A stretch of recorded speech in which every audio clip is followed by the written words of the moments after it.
Today we are going to discuss a very important topic, okay? That topic related to the system executing in SHM.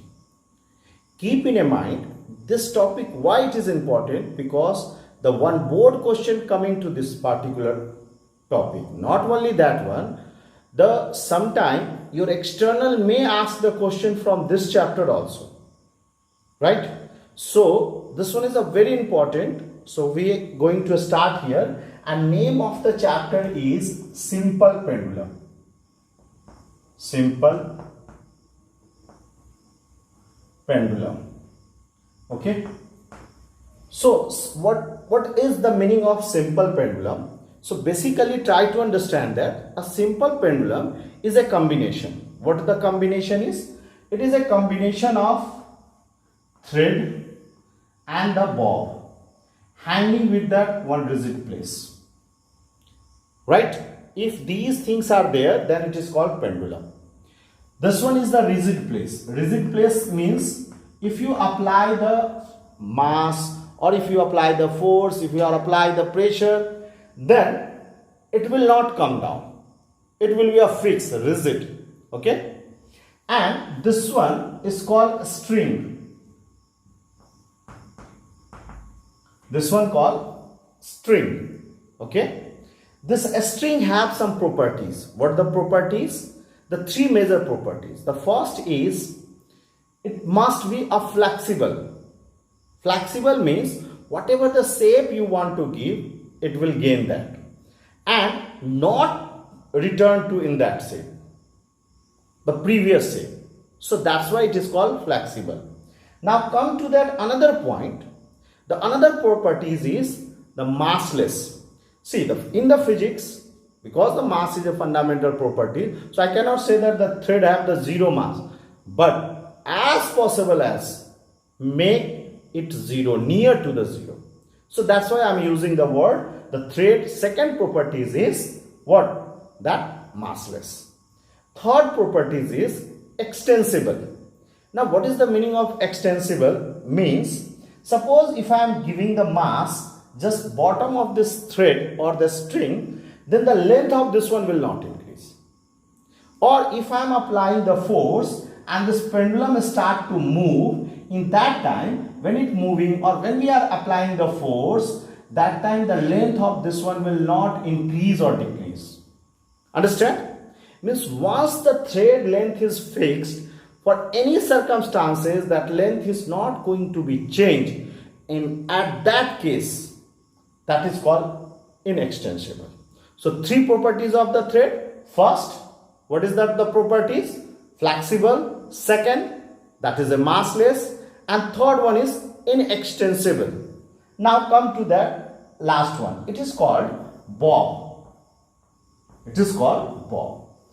It is a small mass, round in a shape, circular in a shape, and if possible keep a mass small, not the larger.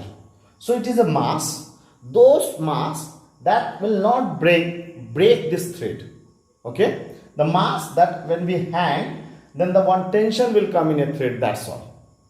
So the mass of this one is not so high, it is called bob. So the combination of all these three is called pendulum. And because of that, it is a simple form of pendulum. That's why it is called simple pendulum. Right? Now, what exactly we have to understand that? We have to understand that the simple pendulum time period. Because earlier days, whatever the clocks are going to be made by the help of this pendulum. The time period of pendulum is going to decide the time of the clock. So how it works? What is the mechanism behind this? Now we are going to study in this chapter. Now what is that the topic? Simple pendulum. So again I am drawing one more simple pendulum to understand the basic mechanism. So this one is the bob, thread, and the combination, what? That is the rigid place. So I will remove this. Now what exactly this one? The first most important thing, that if I give a some force or I will take this bob and I will keep here and leave it. Means this one. What I did, I use my energy or I apply the force over the bob and I kept here and leave it. When I will kept here and leave it, then what exactly going to be happen? The bob again it will come near the mean position. See, I apply the force, I gave the energy, and due to that it moved from here to here. I did the work, then it moved here to here. But now when I leave that, when I stop giving the force, when I stop giving the energy, then who made them to pendulum come and return back on this position? We know that if we are applying the force, then the motion is coming. Otherwise, it's not possible by the help of Newton's first law. So how the pendulum come to this place to this place? So that mechanism we have to understand. Now, understand this mechanism. What we have to do, we have to understand some concept related to this. How this pendulum came from the extreme to mean position. Students, you already aware that this one is called a mean position of the pendulum, and maximum displacement of the particle is called extreme position, that you are aware. So that's why if I said the mean position means, don't surprise that. Mean position means the place where the pendulum going to start. Okay, and the extreme position means the place from where the pendulum is going to be returned. Or simple way, that maximum displacement of the particle on that position is called extreme position. So this one is extreme and this one is the mean position. Okay. Now come to that another point. See, this one is the pendulum. Okay. Try to understand that. Now here over the pendulum, because it is the mass, so one force is working in a downward direction. Okay. So one force will work in a downward direction, and that force name you are aware that mg. That force is working, that is the mg in a downward direction. So it making the bob to come down. But the bob is not coming down. Why? Because this thread is going to provide a tension in this direction. So what? The bob want to keep the object down. This thread want to keep the object up. So in that case, something is going to be happen. That's why the bob is coming and return back to the mean position. Now what is the concept? Try to understand that. When we are displacing this bob from mean position to extreme position, one angle theta is going to be formed. Right? Another thing is that the tension, whatever the coming in a thread, it has one normal. Okay? If the angle between this mg and this normal reaction force is the same whatever the angle is here, in that case, due to this mg, it has the two components. One is called mg sin theta, mg cos theta, and another one is this in that direction. It is just perpendicular over this line. That is called mg sin theta. Try to understand that. That is called mg sin theta. Now see, this bob, mg is want to be keep the bob in a down. This mg cos theta is just normal of this one. So this force is going to cancel by this force. But this sin theta, mg sin theta is not going to cancel by this one. So what is doing that? It just taking them, the pendulum, to come near to the mean position. Means mg sin theta is the force responsible for motion. In a physics class 9th that you learned about balanced and unbalanced force. Unbalanced force is needed to move the object. So this mg cos theta itself a force, but it is not responsible for the motion. This one is not responsible for the force, for motion, because this one is going to cancel. This one is going to balance by this one. But this mg sin theta is not going to balance by anyone. So due to this unbalance, the motion start to come. So mg sin theta is the force those who are responsible for the motion of pendulum. And what it going to do that? It making the pendulum to reach near the mean position. Now keep in mind, it follow the curve path because this thread is fixed on one point. So due to fixing on the point, it follow the curve path and it looks like that a centripetal force. Okay, that going to provide from here. You can say that provide by the tension of the wire. So that is different concept. I'm not going to discuss about that. Simple thing we are going to use that the mg sin theta is the responsible for motion of the pendulum. Now, pendulum due to this mg sin theta reach near to that a mean position. When it reach here, now what exactly going on? Here mg sin theta is 0. Means when the pendulum is here, mg sin theta is a 0. So pendulum had to be a stop there. But it is practically is not going to stop there. Question is, why the pendulum is not going to be a stop there? If mg sin theta is 0, then pendulum have to be a stop. But why it is not going to be a stop? The reason is because from extreme position to mean position, it already gained the motion, it already gained the velocity. And Newton's first law saying that inertia of the motion, unless upon, if we are not going to apply any force, then pendulum will not stop. Once it get the motion, it will go in a motion. So when it reaching here, mg sin theta equal to 0. So force is 0, unbalanced force is 0. But due to the velocity maximum, so it make them pendulum to cross the mean position and to reach here. Okay, means this one is the new position of pendulum. Once it start to cross, then again when it reach to the maximum position, what exactly we are going to observe? We are observing again here mg in a downward direction. This one, the reaction, if it is going to form theta angle, then here also the theta. This one is the mg cos theta. And one unbalanced force working in that direction. That is called again mg sin theta.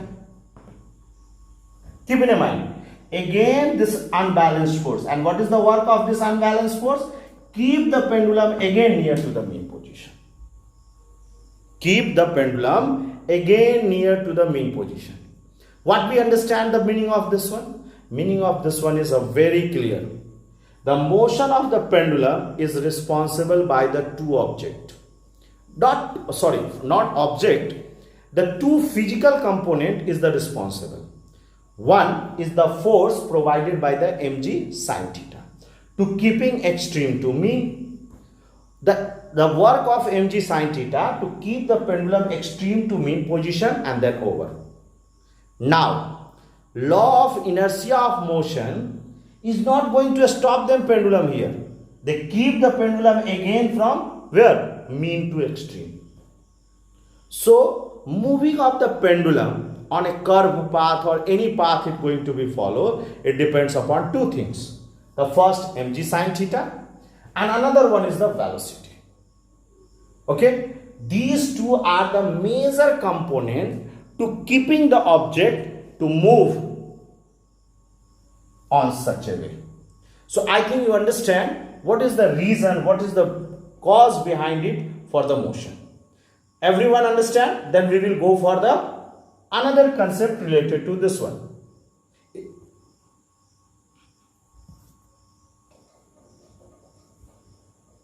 Okay.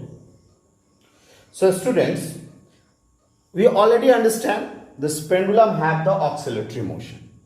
Now we have to understand the concept, this pendulum have the SHM properties. Can we say that this pendulum have the simple harmonic motion? So keep in mind, simple harmonic motion, to understand this pendulum have the simple harmonic motion or not, a very simple concept are there. If it fulfill any formula or any law of simple harmonic motion, then we can easily say that this pendulum has the simple harmonic motion.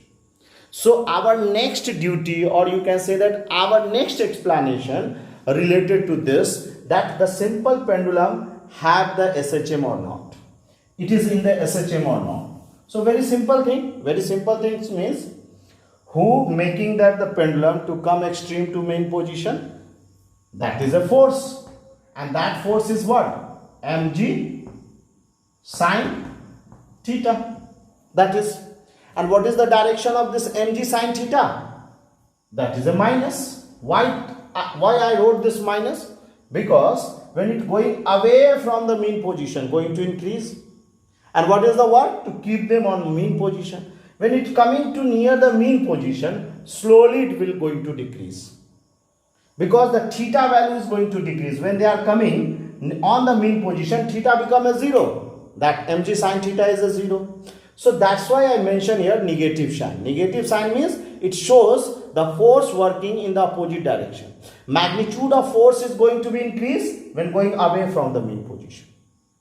And why this force is coming? Because it has to give them, or it has to give the energy, or it has to give the force to this extreme position bob to come near the mean position.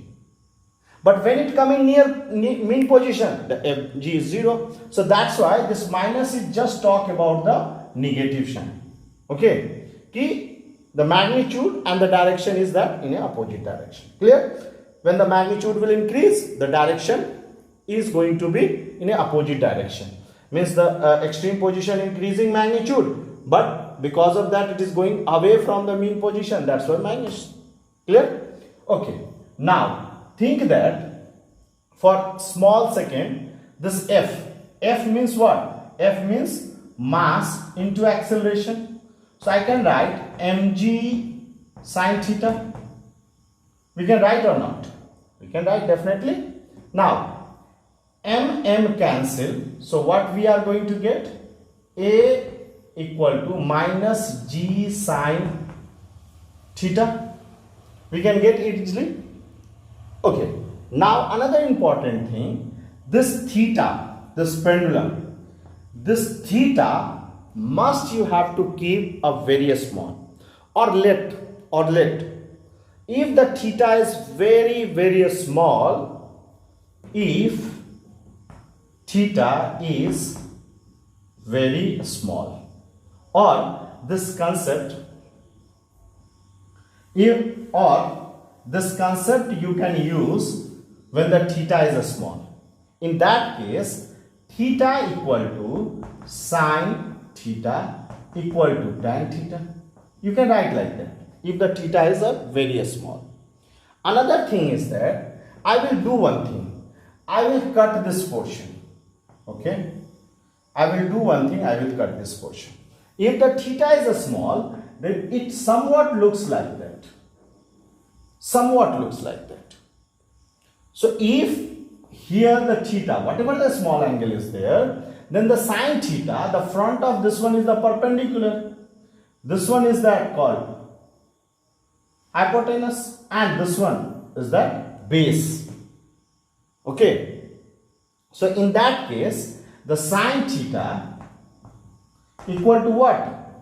This one, that is the x, and this one, that is the length L. It is the length of thread. It is the length of thread. So I can write na x by L. We can x by L. Now what we have to do? We have to put the value here. When we put the value here, then what we are going to observe? A equal to minus g, and what the other thing? X by L.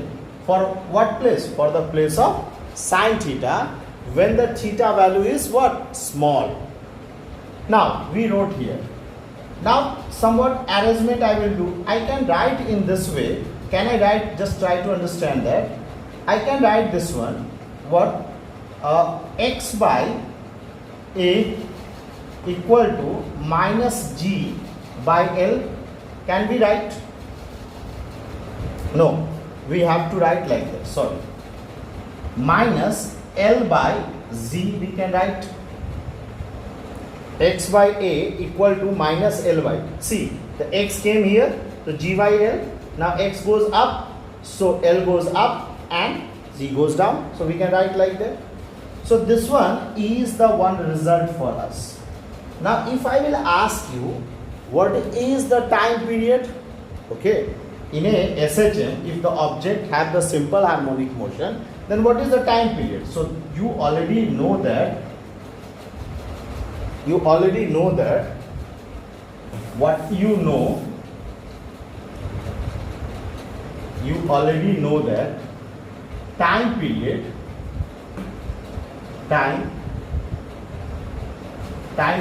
T in SHM, then T equal to 2 pi root under X by A.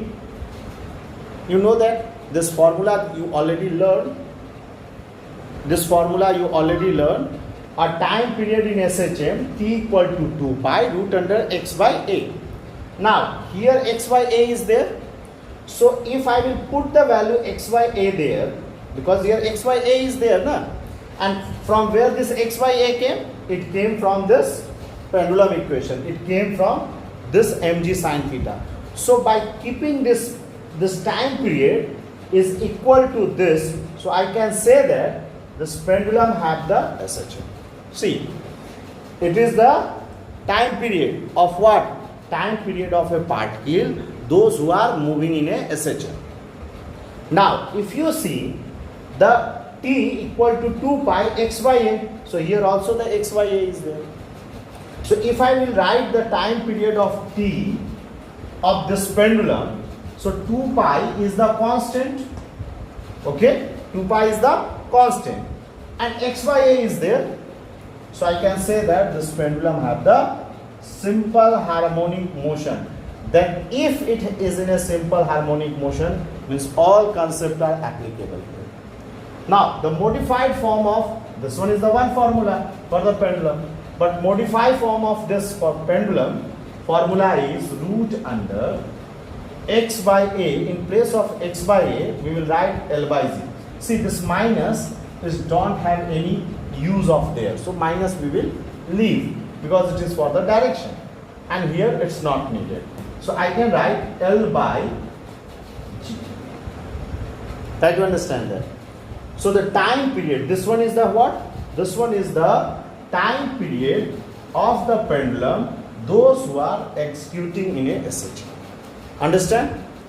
So what we did that here, we calculated the time period of the pendulum that is executed in a SHM.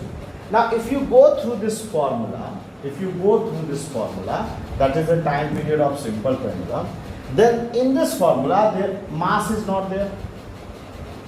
So mass of the bob is not matter for us in simple pendulum. Mass of the thread, because some of the clocks they are using the wooden also, they are using other material also.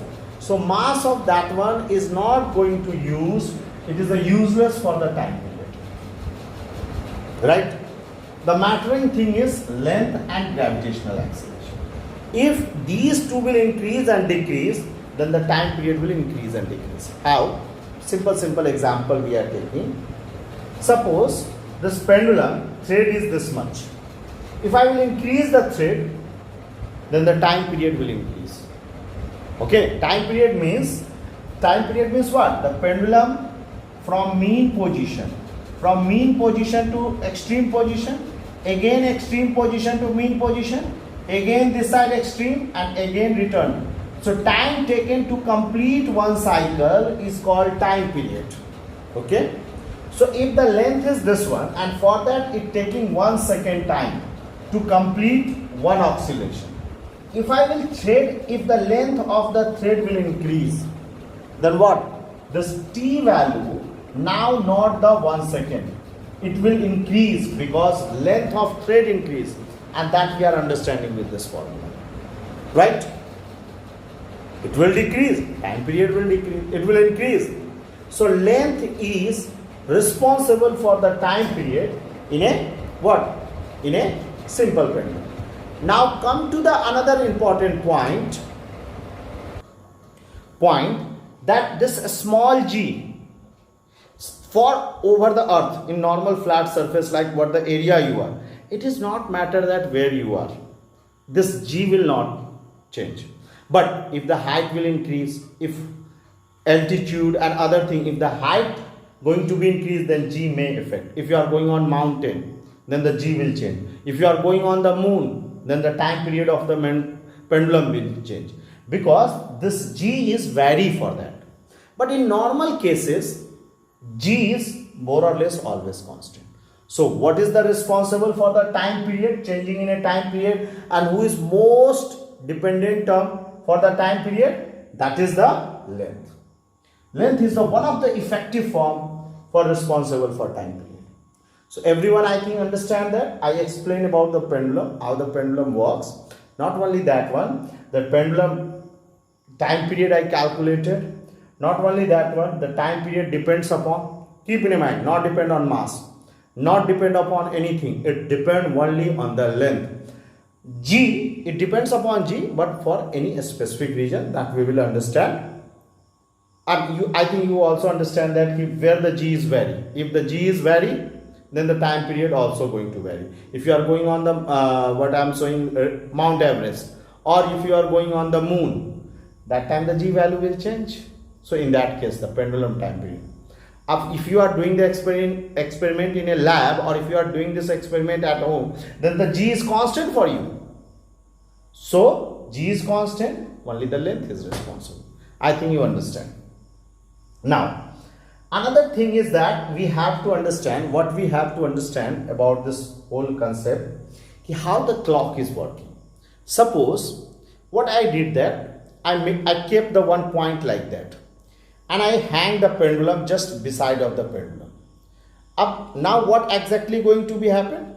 It is the mean position. Pendulum goes this way, and when it return, it heat to this.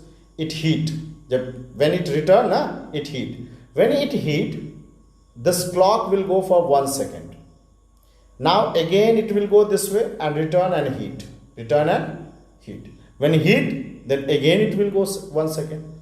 Means when pendulum going to that mean position to extreme and extreme to mean position, they will hit the point of the second, and the second needle will move for 1 second. Again it going to extreme this side and return back, hit. So completing one oscillation, it takes 2 seconds. This pendulum taking 2 second time, and that's why the sometime it is called secondary pendulum, because this pendulum, sorry for that. The clock pendulum is called secondary pendulum. Why? Because to complete one cycle, it 2 second times they are taking. Like here and return back 1 second. Again from mean position to extreme and return back. That is a 1 second. So 1 second plus 1 second become a 2 second. So that is called secondary pendulum, because it takes 2 second times. That's why secondary pendulum. So this one is the concept. This one is the formula behind that to explain that. So this one is your pendulum. When you have to go to the lab, when you are doing the experiment, keep in mind what you will do. In the lab, what you will do, that also I will tell you. So understand? You can take this screenshot, or you can write down the notes in your notebook. Okay. Now what you have to do in a lab, that you have to understand. What you will do in the lab, first you take the thread. You will get that. What you will get? In a lab, you will get such kind of platform where one rod is there. Over this rod, you have to hang the thread. Okay? And here you have to hang the bob. Clear? And give a small jerk. Okay. Now how to give? Like this one is the chalk is there. Just touch the hand. Not to lift. Keep in mind. Not to lift. Just touch the hand. When they are touching the hand, just move the hand little. Keep in mind, not more than 5 degree. If you move the pendulum more than 5 degree, this much longer, then in the starting they will move like that, and after that it just started to move like that. They will not go for this way, they will go for that way. Okay now, so give a small force, then this pendulum start to move. Then this pendulum start to move. Now what you have to do, you are taking a length, just measure this length, okay? And when you measuring this length, this one is not the effective length. It is called the length of the thread. Effective length is the center of this ball. So by using the vernier caliper, you have to know the diameter of this and divide that, then you will get the radius of this. So this one is called effective length. Thread length and the radius of the ball. This one.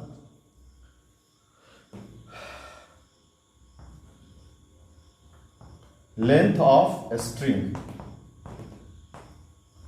and plus radius of bob. And for that what you have to use? For that you have to use the vernier caliper. When you will use the vernier caliper, usually you can calculate the radius, and that you already learned how to do the practical. Now what you have to do, take the pendulum, give a small jerk, small motion, small potential energy, it will start to move. Now take a clock and start to count. Take 20, 60, means it will go there, return back, again it will come here. So like that, count. Such kind of 20, 30 count, and take that after 20 oscillation, what the time is going to be taken. Okay? Divide that time, you will get the oscillation of, you will get the time for one oscillation. Note it down, what is the value of this one. Now next, increase the length of thread. L value, increase that. Now again check the time period. Okay? Same way, same process you have to follow. Then you will find that the T value is going to be changed. Now, return back to the previous one. If you are not increasing the length and earlier the bob is moving here, you just increase somewhat the distance. You will find that if I am increasing a small distance also, the time period is coming to the same. So experiment, you have to check the first T. T is going to vary or not when the length is increasing, right? Another thing in the lab you have to check, T is going to be vary, time period is going to be vary or not when the displacement of the bob is going to be increased. Keep in mind, time period is not depend upon the displacement. So these things you have to check in a lab. So go through the go in a lab, check this all the concepts. If any doubts are there, you can write in a comments box. Definitely I will try to solve it.